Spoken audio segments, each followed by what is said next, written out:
നല്ല സ്വാദിഷ്ടമായിട്ടുള്ള പാവയ്ക്ക കറി എങ്ങനെയാണ് തയ്യാറാക്കുക എന്ന് നോക്കാം. പുളിയെല്ലാം പിഴിഞ്ഞ് തേങ്ങയെല്ലാം അരച്ച് ചേർത്ത് തയ്യാറാക്കുന്ന ഒരു പാവയ്ക്ക കറിയാണിത്. പാവയ്ക്ക ഇഷ്ടമില്ലാത്തവർക്ക് പോലും ഈ കറി ഇഷ്ടപ്പെടും. അപ്പോൾ എങ്ങനെയാണിത് തയ്യാറാക്കുക എന്നറിയാം. നമുക്കായി ഇത് പരിചയപ്പെടുത്തുന്നു ജ്യോതി.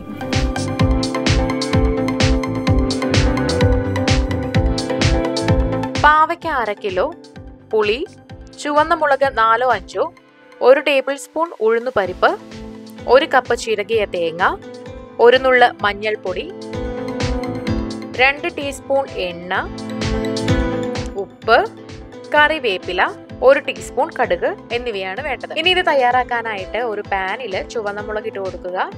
ഉഴുന്നും ഇതിലേക്ക് ചേർത്ത് കൊടുക്കണം. ഇത് ഡ്രൈ റോസ്റ്റ് ചെയ്തെടുക്കാം. ഒരു 3-4 മിനിറ്റ് കുറഞ്ഞ തീയിൽ ഇത് നന്നായിട്ട് ഡ്രൈ റോസ്റ്റ് ചെയ്തെടുക്കണം. ഇതിന്റെ നിറം ഒന്ന് മാറി വന്നിട്ടുണ്ടെങ്കിൽ ഇതിലേക്ക് ചിരകിയ തേങ്ങയും ചേർത്ത് വീണ്ടും ഒരു 2-3 മിനിറ്റ് ഡ്രൈ റോസ്റ്റ് ചെയ്ത് എടുക്കുക.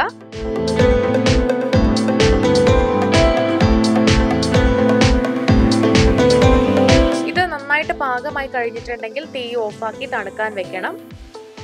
തണുത്ത് കഴിഞ്ഞിട്ടുണ്ടെങ്കിൽ മിക്സിയിലേക്ക് ഇത് ഇട്ട് കൊടുക്കുക. ഇനി ഒരു പാനിൽ എണ്ണ ഒഴിക്കാം. അതിലേക്ക് കടുകിട്ട് കൊടുക്കുക. അല്പം കറിവേപ്പില കൂടെ ചേർക്കാം.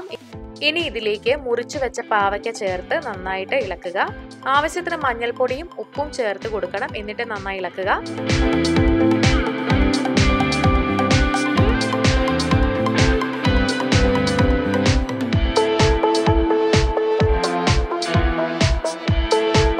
ഇനി ഇതിലേക്ക് പുളിവെള്ളം ചേർത്ത് കൊടുക്കാം.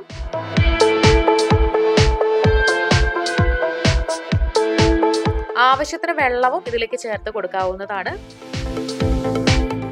ഇനി ഇതൊന്ന് തിളച്ച് പാകമാകാൻ വിടുക.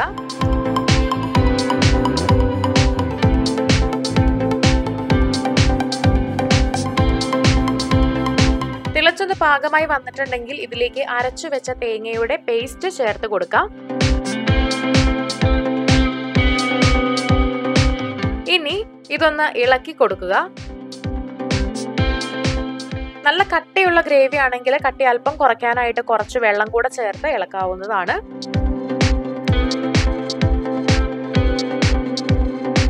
നമ്മുടെ കറി ഇവിടെ തയ്യാറാണ്. ഇതൊരു പാത്രത്തിലേക്ക് ഒഴിച്ചു വെക്കാം. ഇനി ഇതിന് മുകളിൽ കടുകും കറിവേപ്പിലയും മൂപ്പിച്ചിടണം.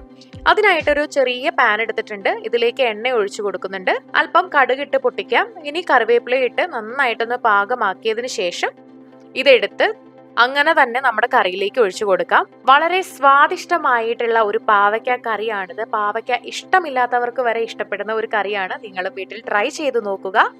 എന്നിട്ട് അഭിപ്രായങ്ങളൊക്കെ കമന്റ് ചെയ്യുക. വീഡിയോ എല്ലാവർക്കും ഇഷ്ടമായെന്ന് കരുതുന്നു. ഇഷ്ടമായെങ്കിൽ ലൈക്ക് ചെയ്യുക, ഷെയർ ചെയ്യുക.